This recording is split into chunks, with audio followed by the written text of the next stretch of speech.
বন্ধুরা তোমরা কেমন আছো? আশা করি ভালোই আছো। আমি রাজীব, আবারও তোমাদের কাছে এসেছি একটি নতুন গল্প নিয়ে। গল্পটার নাম গ্রামের অভিশাপ।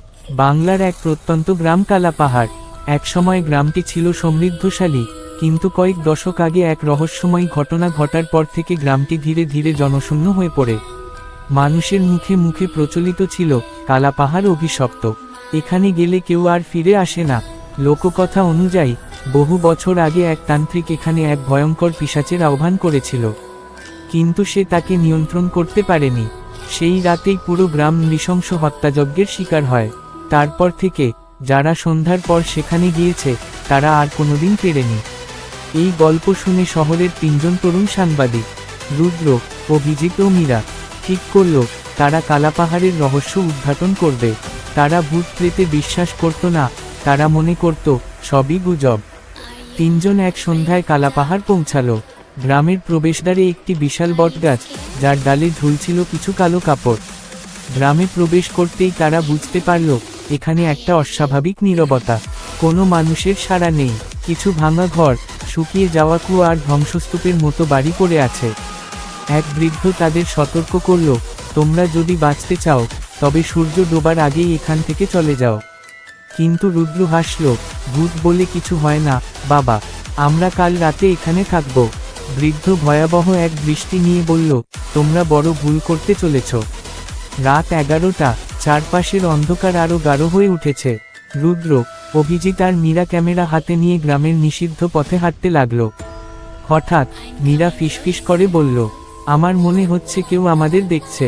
ঠিক তখনই ক্যামেরার স্ক্রিনে কিছু একটা দ্রুত নড়ল। অভিজিৎ টর্চের আলো ফেলতেই দেখল একটি গাছের ডালে কয়েকটি বিকৃত শুকনো মৃতদেহ ঝুলে আছে। হঠাৎ তাদের চোখ খুলে গেল। তিনজন আতঙ্কিত হয়ে দৌড় দিল, কিন্তু পথ যেন দীর্ঘ থেকে দীর্ঘতর হয়ে গেল। চারপাশের গাছগুলো জীবন্ত হয়ে উঠল। সামনে একটা পরিত্যক্ত মন্দিরের ধ্বংসাবশেষ। হঠাৎ কুয়োর ভেতর থেকে একটা ফিসফিসানি ভেসে এল।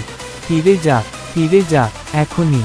রুদ্র টর্চের আলো ফেলে দেখল এক লম্বা কঙ্কালসার মহিলা দাঁড়িয়ে আছে।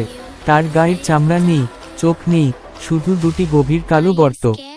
ঠোঁট ছিঁড়ে গেছে আর সেখান থেকে কালো রক্ত চুইয়ে পড়ছে। সে ধীরে ধীরে এগিয়ে আসতে লাগলো। তোমরা আমার জায়গায় এসেছ, এখন আমায় খুশি করো। রুদ্র পেছনে হাঁটতে লাগলো, কিন্তু হঠাৎ অনুভব করল তার পায়ের নিচে কিছু একটা নড়ছে।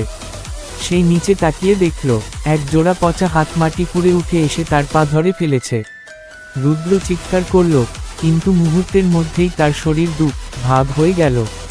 অভিজিৎ আর মীরা দৌড়াতে লাগলো, কিন্তু রাস্তা আর খুঁজে পাচ্ছিল না।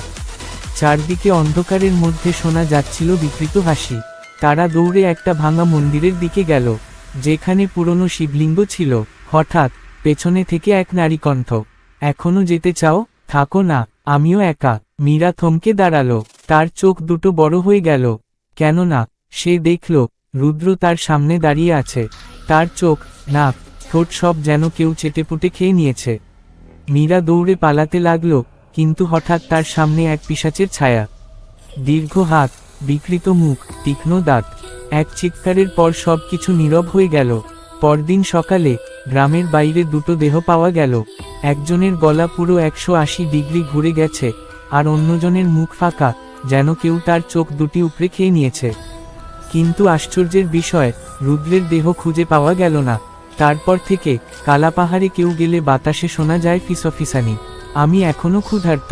সেই রাত থেকে যারা কালাপাহাড়ের দিকে যায় তারা কেউ ফিরে আসে না।